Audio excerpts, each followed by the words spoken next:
हमें एग्ज़ाम्स या खेल या किसी प्रतियोगिता में असफलता मिलती है या मुश्किलें आती हैं तो आपके द्वारा राष्ट्र को लगातार ऊंचाइयों तक ले जाने के आपके प्रयास हमें हमेशा प्रेरणा देते हैं।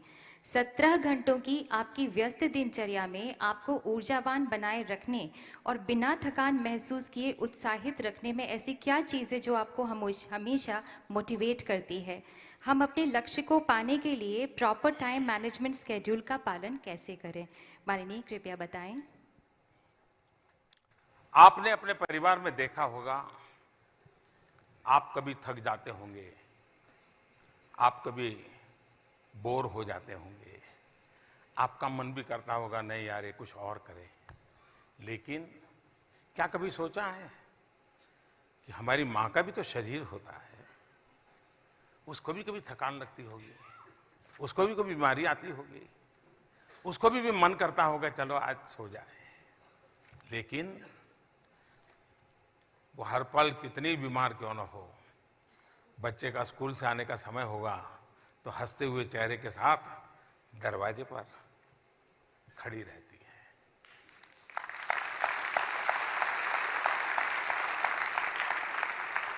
अगर उसको कोई सवाल पूछे कि माँ तेरे में ये ऊर्जा कहाँ से आती है, तुम दिन में 24 घंटे 8 घंटे किचन में खड़ी रहती हो, इधर दौड़ती हो, टेलीफोन आया तो उसको उठा लेती हो, घर की घंटी बजी तो दौड़ जाती हो, मेहमान आया तो पानी पिला लेती हो, काम वाली नहीं आई तो उसको बुलाने के लिए कोई व्यवस्था करती हो, नहीं इतनी सारी चीजें कैसे करती हो? क्यों? परिवार मेरा है, सदस्य मेरे हैं। मां के मन में भाव होता है मैं नहीं करूं तो कौन करे। जब ये भाव पैदा हो जाता है अपनेपन का तो फिर ऊर्जा अपने आप आती है, थकान कभी घर का दरवाजा नहीं देखती है। मेरे लिए भी 125 करोड़ देशवासी मेरा परिवार है और 125 करोड़ देशवासी मेरे परिवार है तो मैं थकान महसूस नहीं करता हूं।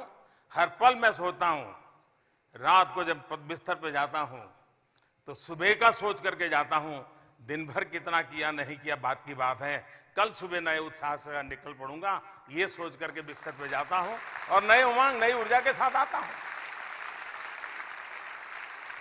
जहां तक टाइम मैनेजमेंट का सवाल है, आप अगर किसी से समय मांगे और वो ये कहे कि मैं बहुत बिजी हूं, मेरे पास इन दिनों समय नहीं है, तो आप लिख के रखिए वो झूठ बोलता है।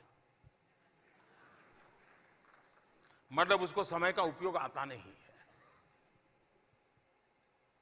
ऐसा कभी नहीं हो सकता है अगर आप अपने समय के संबंध में जागरूक हो। आप में से बहुत कम लोग होंगे जिन्होंने सचमुच में अपने 24 घंटे की दिनचर्या का एटलीस्ट 1 वीक का एनालिसिस किया होगा। बहुत कम होंगे। आप एक काम कीजिए, बीते हुए एक सप्ताह में आप सुबह से शाम तक अपना याद करके लिखो समय का क्या उपयोग किया। तो आपको ही पता नहीं होगा कि मैंने ये काम क्यों किया यार, मैं तो बेकार में समय बिगाड़ दिया। देखो मैं तो यहां खाली बैठा था, मैं तो ऐसे ही बातें कर रहा था, मैं ऐसे वो चीज को देखा करता था। आप तुरंत सोचेंगे नहीं नहीं ये 6 चीजें कम करूं, ये समय निकलेगा, यहां उपयोग करूंगा। टाइम मैनेजमेंट ये हमारे अपने हाथ की बात होती है।